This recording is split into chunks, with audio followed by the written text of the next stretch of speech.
Που για μένα είναι ιδιαίτερη χαρά. Σήμερα ολοκληρώνουμε την προσυνεδριακή διαδικασία της Δημοκρατικής Συμμαχίας με το προσυνέδριο του Ηρακλείου.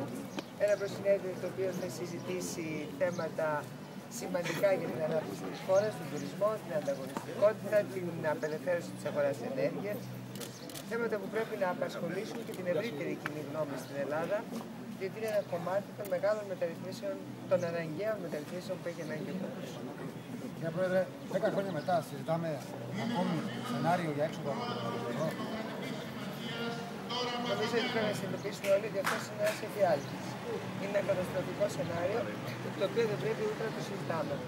Αυτό είναι ο λόγος για τον οποίο η Δημοκρατική Συμμαχία από την πρώτη στιγμή έχει τονίσει την ανάγκη συνεργασίας των πολιτικών δυνάμεων, συνεννόησης των πολιτικών δυνάμεων, έτσι ώστε να συμφωνήσουμε σε ένα συγκεκριμένο σχέδιο μεταρρυθμίσεων, αλλαγών, οι οποίες είναι αναγκαίες για να βγει η Ελλάδα από την κρίση. Και αντί να μεμψημυρούμε, αντί να περιμένουμε να μας σώσει κάποιος θεός της Ελλάδος, να καταλάβουμε ότι από εμάς θα κριθεί εάν η Ελλάδα θα βγει από αυτή την κρίση ή όχι. Άρα είστε θετικοί στο ενδεχόμενο συνεργασία με την κυβέρνηση?